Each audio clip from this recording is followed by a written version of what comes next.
Bakit nga ba may tolap ang mga track bike? Sorry hindi ako nag-exam, no? Stock knowledge, no? Stock knowledge, no? Ay, by the way, may sakit ako. Tapos, you know, everybody knows that I'm a busy person. So, nagkataon na nag-chat to yung mga to. Thank you. Binigyan mo ng time. Yes, thank you for the invitation, no? Salamat. So, actually, ano yun yung year-end? Ay, yung last day ng physical. Yung physical shop. Tinanggihan ko yun kasi busy talaga. Tapos nasa isip ko, puta yan, pag tinanggihan ko to ulit, baka saksakin na ako dito sa galit, no? Abangan ka namin sa Espanya. Abangan kita sa LRT. Abangan na ako, puta. Sabi ko, gagi, nakakatawa to. Sabi ko, sige, GG. So, ayun, if I'm not mistaken, ayun ko, mataas or mababa yung rake. Pero kapag toe-lap kasi siya, maganda siya ano yun? Ang tawag ito? Banking, lean.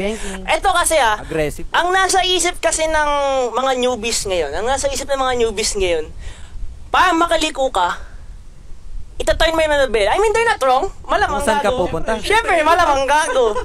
Pero, turn right to turn left. Turn right to turn left. Kaso, the thing is, at fast speeds, at very fast speeds, hindi mo magagawa yun.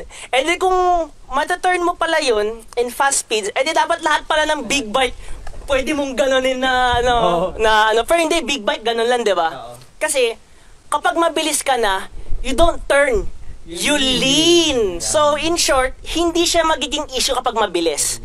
Kaya sumemplang ako sa Chinelli Parallax ko nung mabagal kaysa sa nung mabilis. Ako din. Kadalasan sa traffic yun no? Kadalasan sa traffic.